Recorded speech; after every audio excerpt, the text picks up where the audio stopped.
HMRC से call आती है अकाउंट के साथ ये मसला हो गया, ओवर दी आवर्स काम करा है, ये बहुत बड़ा स्कैम है यहाँ पे। Every single student has to understand this situation. मेरे साथ ये हुआ था कि मुझे कॉल आई है रैंडम नंबर से किसी के बाद फिर HMRC की वेबसाइट में मैं गया, मैंने वहाँ पे चेक किया कि HMRC का क्या सीन है, कि मतलब उन्हें वाकई में जब वो कॉन्टैक्ट करते हैं तो वो किस तरह कॉन्टैक्ट करते हैं, तो आपने उसको उसी वक्त कार्ड देना है। तो I think we all have to be attention with these such problem because cyber crime जो है यहाँ पे है बहुत ज़्यादा है। नंबर से कॉल आए तो आप उनसे अपनी डिटेल्स मांग सकते हैं। आप उसने कहा कि मुझे अपनी डिटेल्स दें, मुझे बताएं कि मतलब मैं रहता कहाँ पे हूँ।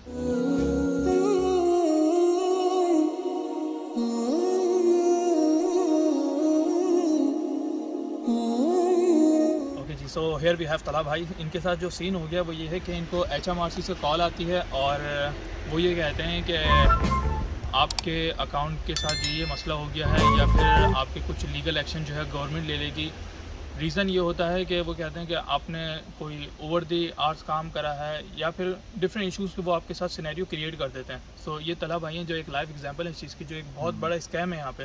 तो ये थोड़ा सा उसका एलिब्रेट करेंगे which all every single student has to understand this situation.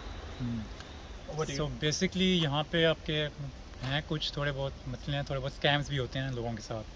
तो मेरे साथ ये हुआ था कि मुझे कॉल आई है रैंडम नंबर से किसी, तो मैंने कॉल उठाई है, उन्होंने मुझे कहा है कि your number has been the owner of this number has been filed with a lawsuit of tax against them with by HMRC और समथिंग, ऐसे उन्होंने मुझे कोई बात की है।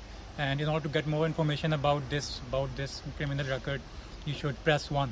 तो फिर मैंने दबाया 1 को, तो फिर एक किसी ने फ़ोन मतलब उठाया, उन्होंने मुझे कहा कि मतलब आपने मुझे बताएं सारा अकाउंट्स के बारे में बताएं, आपके कितने अकाउंट्स हैं। तो वहाँ मुझे थोड़ा सा शक हुआ, मैंने कहा कि अगर ये HMRC से हैं तो ये इनको कैसे नहीं पता कि मतलब मेरे अकाउंट्स कितने हैं। तो मेरे से उन्होंने पूछा कि आपके अकाउंट्स कौन कौन से हैं, तो मैंने उन्हें अपने अकाउंट्स के नाम बताए। मेरे से उन्होंने पूछा अकाउंट्स में पैसे कितने हैं।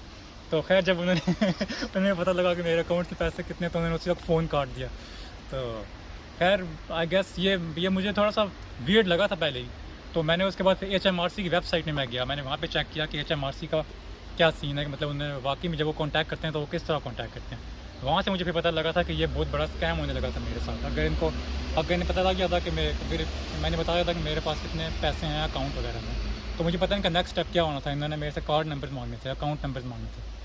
तो वो ऑब्वियसली फिर मैंने देखा HMRC की वेबसाइट में, तो HMRC का जो सीन होता है वो आपसे इस तरह कॉन्टैक्ट करते ही नहीं है पहले तो आपको ये पता होना चाहिए कि HMRC जब भी आपसे कॉन्टैक्ट करेगा तो HMRC से पहले आपको ईमेल भेजेगा या फिर आपको मेल्स भेजेंगे, आपसे नंबर्स के थ्रू, फ़ोन नंबर के थ्रू कॉन्टैक्ट नहीं करेंगे वो। ठीक हो गया। तो अगर आपको किसी भी रैंडम नंबर से कॉल आए और वो आपसे कहें कि हम HMRC से हैं और आपके ख़िलाफ़ लॉ सूट वगैरह जो है फाइल हो गया, ऐसा कुछ भी हो गया, तो आपने उसको उसी वक्त काट देना है।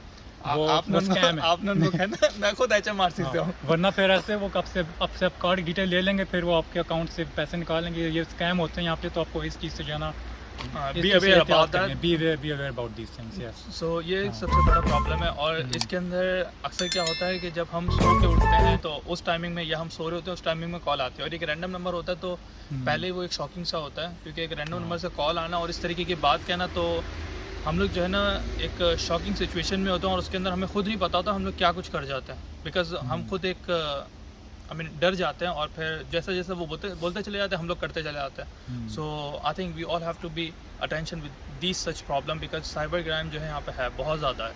सो अपने आप को इन सब चीज़ों से बचा के रखें और जो आपके एम्स एंड गोल्स हैं उसी के ऊपर कहते हैं फोकस करिए।